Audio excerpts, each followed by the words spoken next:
Question de Junin.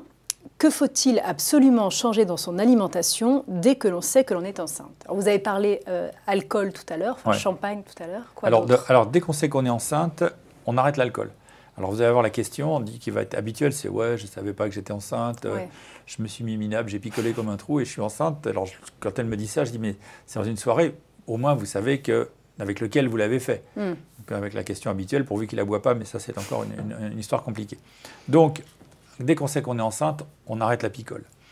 Ensuite, en termes d'alimentation, qu'est-ce qu'on craint? Donc, il y a les premières, je ne sais pas si vous avez des questions sur la toxoplasmose, auquel cas on recible ça. Mais sinon, de base, la première des questions qui angoisse les gens, c'est la listériose. La listériose, ça s'attrape avec quoi? Avec la charcutaille. Donc, moi, j'adore la charcuterie corse qui remonte du fin fond du truc, mais non, pas quand on est enceinte, on ne mange pas la charcuterie avec les poils. On peut manger de la charcuterie. Oui, mais de l'aseptisée, sous plastique, voilà, mais bon, pas... Non, voilà, mais si vraiment on a envie de charcuterie, on peut ce qui est dangereux dans la listériose, c'est la rupture de la chaîne du froid. Ouais. La listériose, elle se développe à 10 degrés, à 4 degrés, elle est inhibée. Et donc, à la question là, qui va brûler tout le monde, mais docteur, qu'est-ce que je vais pouvoir manger? Il y a les fêtes de Noël, qu'est-ce que je vais faire? Je ne peux pas manger de saumon. Là, je leur réponds qu'il y a des gens qui dorment dans la rue et se demandent s'ils vont manger le soir. Je leur dis qu'elles ont la chance, que chaque fois qu'elles ouvrent leur robinet, d'avoir un peu d'eau. Bon. Donc, le saumon fumé, est-ce qu'on peut en prendre? Théoriquement, non. Mais si vous n'avez pas de rupture de chaîne du froid, il n'y a pas de souci. Le foie gras, si le foie gras en boîte, il n'y a pas de souci. La semi-conserve, il n'y a pas de souci. Ce qu'il faut, c'est qu'une fois qu'il sort du frigo, on est le repas de Noël. Il est 14 h, tout le monde finit de manger, puis vous n'allez pas remettre le frigo, vous n'allez surtout pas ranger les fromages. Là, c'est pas bien quand on est enceinte. Sinon, donc ça s'attrape avec les fromages, ça s'attrape avec les croûtes de fromage. Il faut ici manger des fromages soit pasteurisés, soit thermisés. Ouais. Non, c'est pas une question de pâte cuite, hein, c'est au lait. C'est pas au lait cru. C'est pas au lait cru, oui. Donc, par contre, le fromage au lait cru cuit, si vous avez envie de manger de la tartiflette et de prendre encore des kilos, si vous allez manger de la fondue, il n'y a pas de souci. Si vous avez envie de manger une raclette avec du morbier dans lequel il y a du verre au milieu, ça ne pose pas de souci, puisque c'est certes au lait cru, certes, il y a du verre dedans. Mais il est chauffé. Mais il est cuit. Okay, la listériose meurt comme ça. Donc, ça, c'est la première des angoisses. Alors, listériose, juste par rapport à la différence par rapport à la toxoplasmose, c'est qu'on n'est jamais immunisé. Jamais. La toxoplasmose, si on l'a eu une fois, on est tranquille. La listériose, c'est une bactérie. C'est une bactérie qu'on peut attraper, réattraper. C'est pour ça qu'il y a encore des tarés de docteurs qui demandent des sérologies. Ça ne sert à rien. Oui, parce qu'on n'est pas protégé. Voilà. Et il y a un principe de base pour la listériose qui est toute femme enceinte qui a de la fièvre. Vous savez, la phrase, c'est les antibiotiques, c'est pas automatique. Eh bien, si. Là, est susceptible d'avoir une listériose. Voilà, même si c'est rarissime, en 20 ans de chefferie de service, des listérioses vraies, j'en ai vu moins de 10.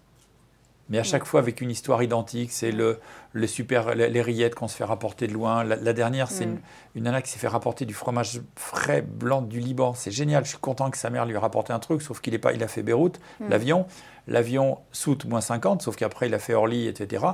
Et là, vous vous retrouvez avec...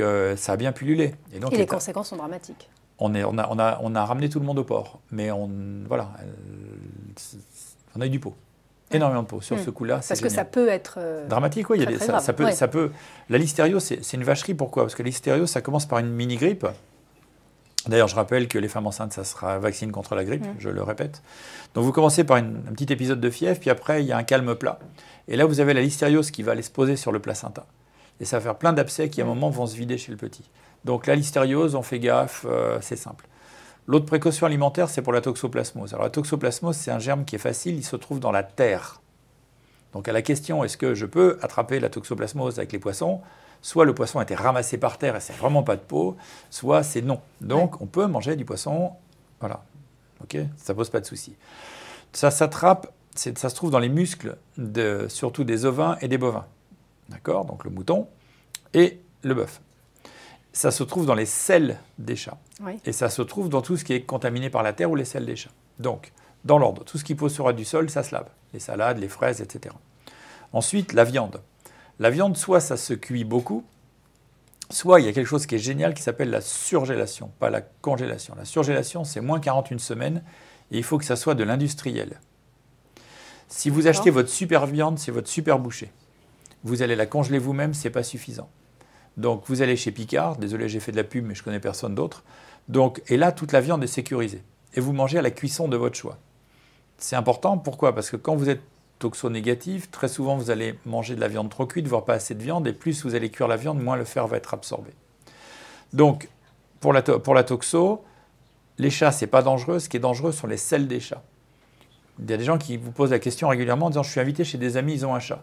Je dis « si vos copains vous font changer la litière du chat à main nue, vous changez de copain ». Oui, mais caresser un chat, il n'y a pas de problème. Il peut même vous lacérer, c'est-à-dire que ça finit Freddy 5 là, avec des griffes partout, il ne va rien se passer. Ça ne s'attrape pas comme ça, sauf si vous avez en plus la crotte de chat que vous avez mis dans le machin, mais ça s'attrape par ingestion, pas par le sang. Donc il y a pas de, vous voyez, il y a plein de choses. Donc il faut manger tranquillement. Donc ça, c'est assez facile. Pas de salade dans les restos. Par contre, mangez de la salade chez vous. Lavez-la bien. Lavez-la bien. Et puis, mangez de la viande, pas forcément cuite. Vous avez le droit de manger du foie. On a le droit de manger des fruits de mer cuits. Donc, je suis désolé, c'est Noël, il y a les huîtres. Et alors, c'est pas grave. Il y a des gens qui n'ont pas de quoi se les payer. Donc, arrêtez de râler parce que vous ne mangez pas d'huîtres. Donc, pas d'huîtres, mais des crevettes, par exemple. Oui, cuites. Voilà, vous pouvez manger des moules. Voilà, vous pouvez aller chez machin de Bruxelles et manger des moules, voilà, même y compris des moules au roquefort, parce que le roquefort va être cuit, il va être gratiné. Donc c'est cool.